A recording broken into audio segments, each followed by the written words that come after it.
Welcome to Global Citizen. So in this blog, we're going to be dealing with what is the legacy of the 1968 movements, both nationally and internationally. And let's start by doing, that is a huge question. Exactly. In my view, the legacy of the 1968 movement is a mixed one. So on the one hand, the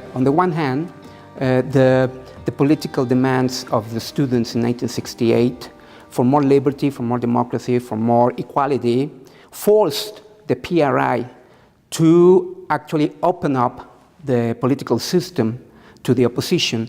That process started, in fact, in the late 1980s and continues till today. But on the other hand, the problem with 1968, I think, is that this new democratic and liberal society that was established in Mexico hasn't been able to deliver the goods.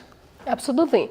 Well, there is a restraint in the use of force. That's a very important point. But I think that we still have to deal with accountability issues. For instance, even the massacre of the 2nd of October hasn't really been, there are no people that have been put into jail or no accountability. And that is a common problem that we're having. The presidential system is very well, and actually I'm seeing certain vestiges of what was used in the PRI to what is currently being, with the new regime and the new presidential system that we're having. I think that we're still seeing those old models of agreeing with the president in everything, at least in this first phase. And I think that that is something that still we have a problem making synaptic connections between our representatives and the citizens. We still have a very insipid social and civil movement to deal with and to counterbalance many of the problems that we're having. And that I think that is a huge thing that we haven't been able to do it. And the question is why? Why haven't we been able to build a social society, a civil society that is able to really make a stand and that is valuable much more than in only the elections? That's a good question, and I think it has to do with the immaturity of the political regime that we have. Gridlock in Congress and gridlock in the other branches of the government have stymied the political growth of Mexico and the economic growth of Mexico. And corruption as well. Corruption as well, but then we have maybe another reason to disagree with, because I think the main problem that Mexico is facing today is, of course, corruption is the main problem, but the main problem is how we create the conditions for the political regime and the economic regime to actually create more jobs, to actually create more freedom, to actually create more democracy, and we have failed so far. But corruption has a huge impact in politics, and I dare to say that it's the system that it's corrupt. The question is, now that we're having a transition of powers, how much we're going to start to realize how much is the system that is corrupt, and then virtually we have no options because we have no opposition, and how much do citizens start countering this new regime that they have so much hope in? So citizens are going to be debating about what are the propositions of this new president, of Andrés Manuel, or they're just going to be a yes man or yes whatever kind of citizen? If I am allowed to go back to the original question of this segment about the legacy of 1968, I think what is happening, or what has happened, is that Mexico was able, in great part because of 1968, to create the conditions for more liberté. But we still need the other two virtues of the French Revolution in Mexico. We have liberté, but we need fraternité and égalité.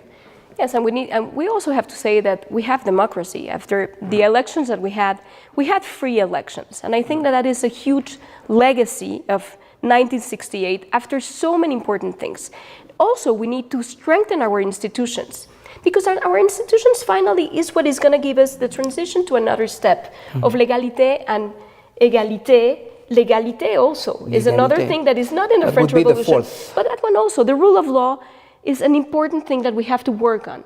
And equality, and to really give the resources to where they have to be put, and not special interests and earmarking. And I think that those are the legacies of things that come from 1968 that we have to be thinking in the next step of democracy and transition to a greater freedom, because there is also I mean, freedom is there, but it's also countered in provinces like in Guerrero or other places with the use of force. Here in Mexico City, we live in a different perspective than in other states. Yeah. But I think that force, that the use of force has to be controlled as well. Yeah, there's still a way to go, but I think Mexico would be able to overcome their current problems.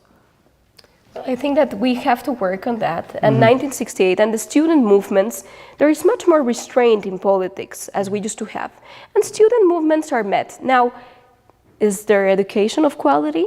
I think that is another thing. I mean, how much of the rhetoric, and that is an interesting question, how much of the rhetoric of the left is taken from 1968? I think that a lot of the rhetoric is an empty rhetoric of 1968. Sure. That really is a little bit passé, we could even say that. Because if we see from the current standpoint what the Cuban Revolution delivered, in reality it didn't necessarily deliver what it promised. The movement of the 77 nations also disappeared because it was obsolete. But we still have a left that some parts of the left, in the continuum of the left, still uses that empty rhetoric, in my opinion. Yeah, there's an empty rhetoric, but there's still the libertarian idea, which still, I think, stay with us and will give us the opportunity to actually see the future with more optimism. Well, students now and the society now and the youth now come much more with this libertarian notion, which I think that we have to gather together, as in France, all the society, and second that movement and really pay attention what are students saying, because they have less opportunities. So create those opportunities for change, create those opportunities to be able to compete at an international arena, and that only the liberty in a society is going to be able to give you that. Yeah. And I think that unfortunately we're out of time, but see you soon.